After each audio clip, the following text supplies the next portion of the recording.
ஆக்சுவலா அந்த அல்சர்னா என்ன? அல்சர்னா வயிறு சம்பந்தப்பட்ட வியாதி. அது தெரியும், என்ன டீடைலா போ. அல்சர் இருக்கிறவன் எதுவுமே சரியா சாப்பிட முடியாது. அப்படியே தப்பி தவறி சாப்பிட்டா கூட உடனே வயிற்று வலி வந்துடும், பயங்கர வயிற்று வலி. வயிற்று வலியா? ஆமா. கைலாசம், வயிற்று வலினா எனக்கு ரொம்ப அலர்ஜி. அப்போ அல்சர் வேண்டாம், வேற ஏதாவது நல்ல வியாதியா வச்சுப்போம். நல்ல வியாதி? நான் ரொம்ப கஷ்டப்பட்டு ஜெகநாதனுக்கு அல்சர்னா என்ன, அதுக்கு எப்படி இப்படி எல்லாம் ட்ரீட்மெண்ட் கொடுக்கணும்னு சொல்லி கொடுத்துருக்கேன். இப்ப திடீர்னு வியாதியை மாத்திரம் வச்சுக்கோ, உங்க அப்பா கிட்ட போய் தத்து பத்துன்னு உளறி வைக்கும். உங்க பையனுக்கு வந்திருக்கிறது டயபெட்டிஸ், காலையிலும் மாலையிலும் இதை வைத்து நன்றாக தடவுங்கள் அப்படின்னு ஏதாவது ஒரு ஆயின்மெண்ட் சஜஸ்ட் பண்ணும். அப்புறம் நம்ம மாட்டிப்போம். வேணாம் வேணாம் வேணாம் வேணாம். அது மட்டும் இல்ல, உங்க அப்பாவுக்கு நான் எழுதின லெட்டர்ல உனக்கு அல்சர்னு நான் எழுதி இருக்கேன். ஓ, எனக்கு அல்சர் இருக்குதே. எங்க அப்பாவுக்கு லெட்டர் வேற எழுதி போஸ்ட் பண்ணியாச்சா? 4 நாள் ஆச்சு. அப்ப அல்சர் வச்சிருந்து அட்ஜஸ்ட் பண்ணிக்க வழியே கிடையாது. ஐயோ, மணி ஆச்சு. இன்னும் ஜெகநாதன் அப்பா அம்மா வந்தாச்சுடா. இப்ப என்னடா பண்றது? டாக்டர் வரலையடா. இப்ப என்னடா பண்றது? சமாளி சமாளி, போ. சமாளிக்கிறேன். போ போ போ போ, ஓடு ஓடு ஓடு. அப்பா படுத்துக்கடா. ஐயோ, அப்பா வந்தாச்சா? அம்மா, அப்பா, வாங்க ஐயோ, வாங்க அம்மா, வாங்க. அப்பா, ரகுபதி, அப்பா, ரகுபதி, யார் வந்திருக்கான்னு பாரு. வாங்க வாங்க. இவ்வளவு லேட்டா வந்துட்டு உனக்கு போஸ் வேற. ஏன் லேட்டு? நீ பாட்டுக்கு டாக்டர் ஆக்ட் பண்ணுன்னு சொல்லிட்டேன். அதுக்கு வேண்டிய எக்யூப்மெண்ட்ஸ் வேணாமா?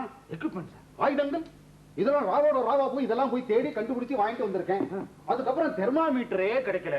அப்புறம் ஒரு கம்பவுண்டர் கால்ல வந்து அந்த தெர்மாமீட்டரையும் வாங்கிட்டு வந்தேன். ஏய்யா, எனக்கு வந்திருக்கிறது அல்சர், அதுக்கு எதுக்கு தெர்மாமீட்டர்?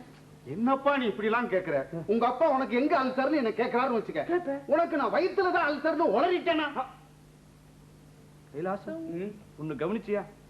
நம்ம ஜெகநாதன் உளறினா கரெக்டா இருக்கு. என்ன கேட்டா கொஞ்ச நேரத்துக்கு அவரை உளர விட்டுடலாம். நான் வேணா இப்படி சொல்றேனே, எப்படி உனக்கு தொண்டையில அல்சர் அப்படின்னு எப்படி சார் கண்டுபிடிச்சீங்கன்னு கேட்பார். தெர்மாமீட்டரை வச்சு கண்டுபிடிச்சேன் சார் அப்படின்னு. எப்படி? ஏய்யா, தெர்மாமீட்டர்ல ஜுரம் தான்யா தெரியும், வியாதி பேரெல்லாமா தெரியும். கைலாசம், இவர் மூலமாவே நான் எங்க அப்பா கிட்ட மாட்டிக்க போறேன். இந்த டிராமாவே வேண்டாம், விட்டுரு. ரகு ரகு ரகு, நான் பிரமாதமா ஆக்ட் பண்றேன். நான் ஆக்ட் பண்றத பார்த்துட்டு உங்க அப்பா அம்மா உடனே போய் உனக்கு ஒரு வரன் பாக்குறாளா இல்லையாப்பா? அப்படி ஏதாவது நடந்தது, நாளைக்கே ஆபீஸ்ல மேனேஜர் ஆக்ட் பண்ண உனக்கு ஒரு chance. Okay, thank you very much. நான் வர காணுமே சார். அப்புறம் நான் வர்ற வழியில உங்க ஒய்ஃபை பார்த்தேன். ஏதோ ஒரு லெட்டர் கொடுத்து போஸ்ட் பண்ண சொன்னாங்களா? நீ என்னமோ ஜோபில போட்டு வந்துட்டீராமே? ஆமா, எனக்கு ஆபீஸ்க்கு நேரம் ஆயிடுச்சு சொல்லி ஜோபில போட்டு வந்துட்டேன். அதை உடனே போஸ்ட் பண்ணுங்க. அது எந்த லெட்டர் தெரியுமா? இந்த லெட்டர் 4 நாளைக்கு முன்னாடி என் கையில கொடுத்து போஸ்ட் பண்ண சொன்னேல, அதே கருதாச்சு. உனக்கு அல்சர்னு உங்க அப்பாவுக்கு எழுதின லெட்டர் அது 4 நாளைக்கு முன்னால போஸ்ட் பண்ண சொல்லி கொடுத்தா இப்ப இங்க வந்திருக்கு. அது எப்படியா இவன் கையில வந்தது? அது பெரிய கதை சார். இவரு என் கையில கொடுத்து போஸ்ட் பண்ண சொன்னாரு. நான் நேரா எடுத்துட்டு வீட்டுக்கு போனேன். வீட்டுல நிறைய கெஸ்ட் வந்திருந்தா. உடனே என் சன்னை கூப்பிட்டு இதை போஸ்ட் பண்றா அப்படின்னு. எனக்கு காலேஜுக்கு நாடி ஆகுது அப்படின்ட்டு அவன் வச்சுட்டு போயிட்டான். அடுத்த நாள் என் ஒய்ஃப் எடுத்துட்டு போஸ்ட் பண்றதுக்காக வந்திருக்கான். உங்க ஒய்ஃபா பாத்துருக்கான். உங்க ஹஸ்பண்ட் எங்க ஹஸ்பண்ட் ஒரு லெட்டர் கொடுத்துருக்காரு. உங்களுக்கு எங்க சிரமம் என் கையில கொடுத்துருக்கோம், நானே போஸ்ட் பண்றேன் அப்படின்னு ஒரு நாள் டிலே பண்ணி. ஏய்யா, ஒரு லெட்டரை போஸ்ட் பண்ண உனக்கு துப்பு இல்லையா? இப்போ கூடவே போஸ்ட் பண்ணிடுறேன். சும்மா இருக்கியா? எங்க அப்பாவே இப்ப இங்க வர போறேன். ஐயோ, ரொம்ப சௌகரியமா போச்சு. ஸ்டாம்ப் புத்தகம் எடுத்துட்டு நான் கவர் அப்படியே அவர் கையில கொடுத்துறேன். ஐயோ, அதான் எங்க அப்பா இங்க வரேன்னு எனக்கு எழுதி இருக்க லெட்டர்ல என்னுடைய அல்சரை பத்தி ஒண்ணுமே விசாரிக்கவே இல்லடா. ஐயோ, நீ போட்ட லெட்டர் போய் சேர்ந்திருந்தாலாவது எனக்கு அல்சர் இருக்குன்னு தெரியும். அதை வச்சு சமாளிக்க அதுவும் இல்ல. இப்ப என்னடா பண்றது? ஏன் சமாளிப்பண்ட? நீ தான் கொஞ்சம் சொதுப்பாம ஒழுங்கா ஆக்ட் பண்ணி. நான் பிரமாதமா என்ன சார் ஃபைல் எல்லாம் வச்சிருக்கேன்? ஆல்பம். எஸ். டேய், கல்யாணம் ஆகாத பொண்ணுடைய போட்டோ கொள்ளாத இருக்கு. உங்க அப்பா ஏதாவது லேசா கல்யாணத்தை கொடுத்து இப்படி கொடுத்து பேசணும் வச்சுக்கோ. சார் ஏதாவது போட்டோ செலக்ட் பண்ணுங்க அப்படி சொல்லல. அதுக்காக பாக்குறியா?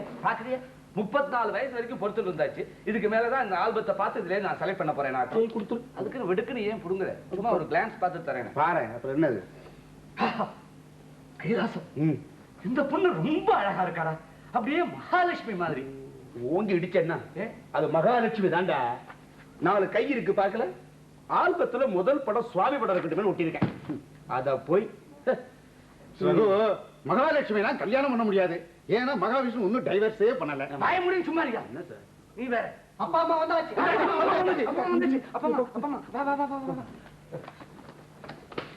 அப்பா அம்மா இத மக்கள் சரி சரி. அம்மா அப்பா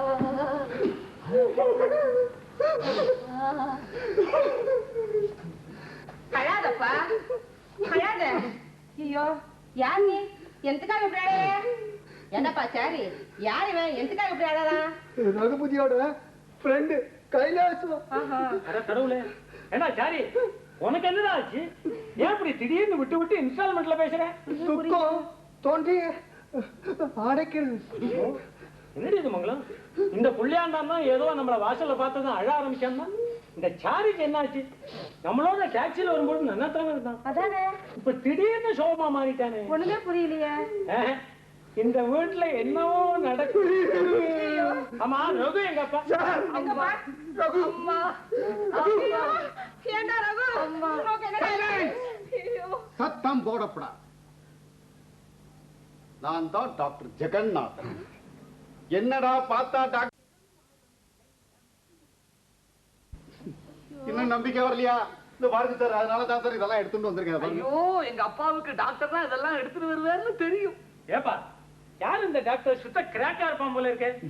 ஏண்டா உனக்கு என்னடா ஆச்சு? இருமா, எனக்கு என்ன ஆச்சுன்னு டாக்டரே சொல்லட்டும். ஏன்னா நாங்க ஒண்ணு சொல்லி அவர் ஒண்ணு சொல்லிட்டார், ரொம்ப அசிங்கமா போயிடும். அதனால அவர் என்னன்னு சொல்லிட்டாருன்னா அது எதுவா இருந்தாலும் அதை பேஸ் பண்ணி நாங்க 2 பேரும் ஃபர்தரா போயிடுவோம். டாக்டர் சரியனே, என் பையனுக்கு என்னன்னு சொல்லி தொலையேன். சத்தம் போடாதீங்க சார், பேஷண்ட்டுக்கு ஆகாது. இருங்க, தெர்மாமீட்டரை பார்த்து சொல்லிடுறேன். உங்களோட பெரிய தொந்தரவா இருக்கேன். வியாதிக்கார சொல்லு திறமையா? அதானே, இந்த டாக்டர் வியாதி வேறையே சொல்லாம ஏன் புரியாத படிக்கிறான்? மறந்து தொலைச்சுட்டா என்ன இழவும்? இது சொல்லு சார், 104 டிகிரி 105. என்னது 104 டிகிரி ஜுரமா? ஐயோ, ஏண்டா உனக்கு என்னடா ஆச்சு? டாக்டர் சொல்லுவார். டாக்டர், அந்த தெர்மாமீட்டர் எப்படி கொண்டா?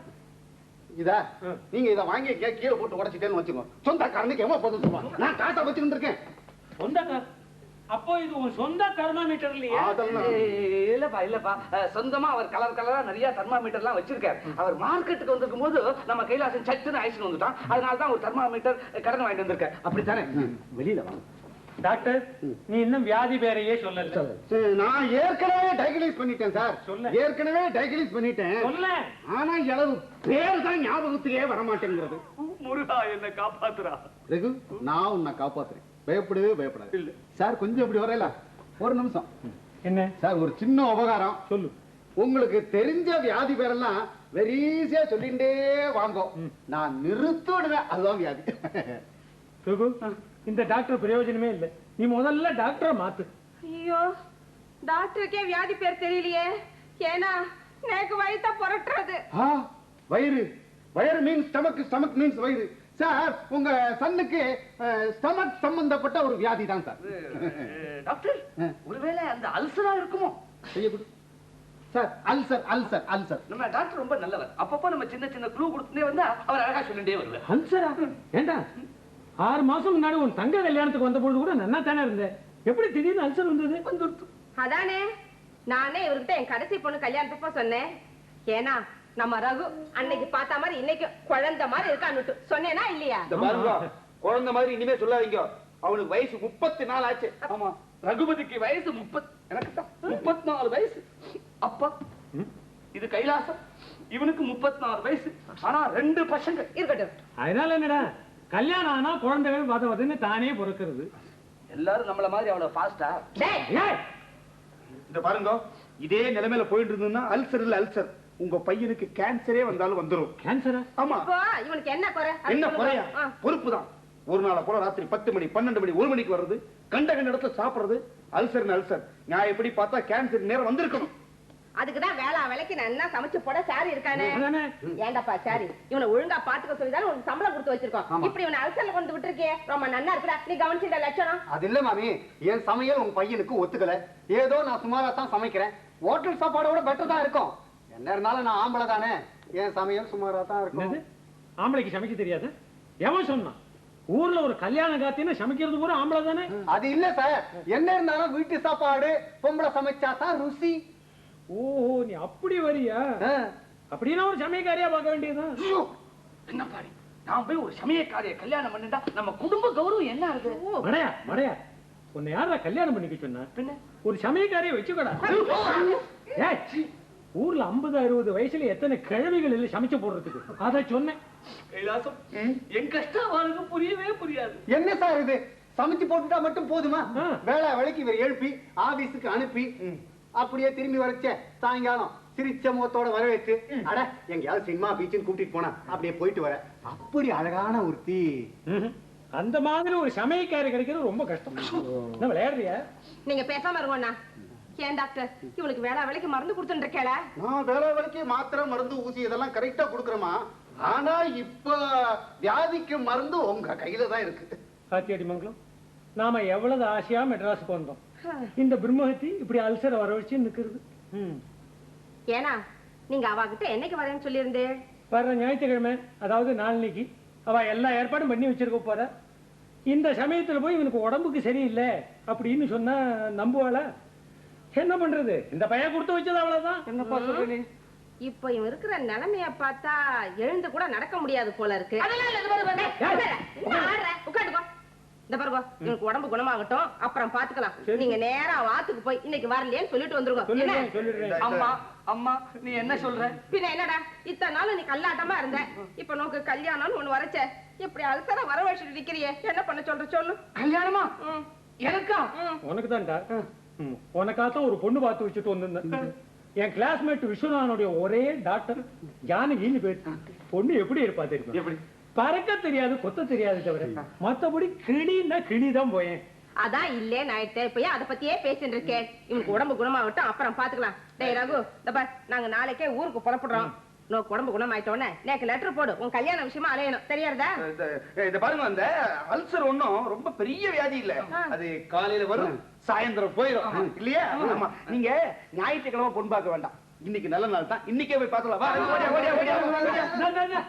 எங்க போற? நீ என்னமோ சர்வசாதாரணமா சொல்லிட்டு, இந்த டாக்டர் என்னமோ கிரானிக் அல்சர் அப்படி இப்படி அமக்கலம் பண்றான். யாரு? நம்ம டாக்டரா? சொல்ல மாட்டேன். சொல்றாங்க. சொல்ல மாட்டேன். டாக்டர் எனக்கு என்ன அல்சரா? நான் இப்ப நேரா போய் பொண்ணை பார்க்க கூடாது? ஓ, பேஷா போய் பொண்ணு பார்க்கலாமே. நான் கூட ஏதோ ஞாபகம் வருதியா அல்சர்னு சொல்லிட்டேன். அதுக்கு பார்க்க போனா அல்சரே இல்ல. வேற என்ன? நீங்க இப்படி எல்லாம் குழப்பாதீங்க. இருந்தா அல்சர், இல்லைன்னா ஒண்ணுமே இல்ல. He is completely all right. எதுக்கும் ஒரு 5-6 மாசம் போட்டும். இந்த பாரு மங்களம், நீ வேணா இங்கேயே இருந்து இவனுக்கு சமையல் பண்ணி போட்டு. சரி, நான் ஊருக்கு போறேன். நீ என்ன பத்தி ஒண்ணு கவலைப்படாத. நான் ஒரு 5-6 மாசத்துக்கு ஒரு சமையல்காரி வச்சுக்கிறேன். சமையலுக்குடா. நீ வந்ததுல இருந்து சரியாவே இல்ல. எனக்கு அல்சர் இல்ல, ஒண்ணும் இல்லப்பா. ஒண்ணுமே வேலை. கொஞ்ச நேரம் முன்னாடி அல்சர் அது இதுன்னு அமக்கலப்படுத்தினா ஒண்ணுமே இல்லைங்கிற. நீ வந்த உடனே அந்த பறக்கிற கொத்தர விஷயத்தை பத்தி சொல்லியிருந்தா அல்சரே வந்திருக்காது. சார், இது நான் நடந்த உண்மையெல்லாம் சொல்லிடுறேன் சார். உண்மையா? ஆமா. இவனுக்கு அல்சரும் இல்ல, ஒண்ணும் இல்ல. Is perfectly all right. அவனுக்கு பக்கத்துல நிக்கிறதும் உண்மையான டாக்டர் இல்ல. வயசு 34 ஆச்சு. கல்யாணத்துக்கு எந்த விதமான ஆக்ஷன் எடுக்கலங்கிறதுக்காக ஒரு சின்ன டிராமா செட்டப் பண்ணோம், அவ்வளவுதான். டிராமா? எஸ். ஏண்டாப்பா, அழகான ஒரு டிராமா செட்டப் பண்ணீங்க. அதுல டாக்டரா நடிக்கிறதுக்கு ஒரு நல்ல ஆள் கிடைக்கலையா? தானா கிடைச்சா? அவரை பத்தி அப்படி எல்லாம் பேசாதீங்க. அவர் யாரு தெரியுமா? யாரு? எங்க கம்பெனி மேனேஜர் ஜெகநாதன். மேனேஜர்? இவரா? ஏய், உனக்கு கொஞ்சமாவது அறிவு இருக்கா? இவங்க 2 பேரும் உங்ககிட்ட வேலை பார்க்கிற குமாஸ்தா. அவங்க கூப்பிட்டான்னு இப்படி திண்ணுன்னு வந்து நிக்கிறியே, அப்புறம் ஆபீஸ்ல உனக்கு என்ன மதிப்பு இருக்கும்? இப்ப மாத்திரம் என்ன மதிப்பு வாழ்றது? அதேதான் அங்கேயும். அப்படி எல்லாம் சொல்லாதீங்கப்பா, ரொம்ப நல்லவர். நாங்க நில்லுங்கோன்னா நிப்ப, உட்காருங்கோன்னா உட்காருவேன். இப்ப நிக்கணுமா உட்காரணுமா? என்ன பக்தி, என்ன ஒரு பயம்னு கவனிச்சிங்களா? உங்க 2 பேரையும் கண்டு ஏன் இப்படி பயப்படுற? வேற ஒண்ணும் இல்ல. எங்க ஆபீஸ்ல இந்த போல்ட் நட்டு மேனுஃபேக்சர் பண்றோம். இந்த போல்ட் சும்மா இருங்க. இந்த விஷயம் எங்க அப்பாவுக்கு தெரியறதுனால அதை வச்சு அவர் ஒன்னும் பிளாக்மெயில் பண்ண மாட்டார். இந்த போல்ட் நட்டு மார்க்கெட்ல சரியாவே விலை போகல. விலை போகாது. அவருக்கும் தெரியணுமா? நம்ம போலாம். இந்த பாருங்க, நேரா வாத்துக்கு போய் கல்யாணத்தை பத்தி பேசி முடிப்போம். ஆமா, போலாம். ஜெகநாதன் சொல்லவே இல்லையே வீட்டுல வெங்காய சாம்பார்னு நல்ல வாசனை.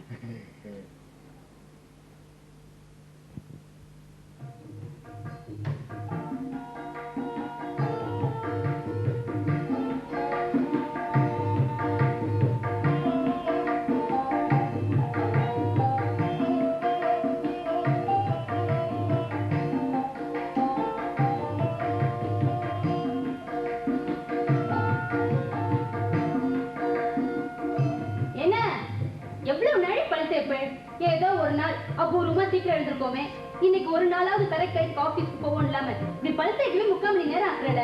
பாப்பா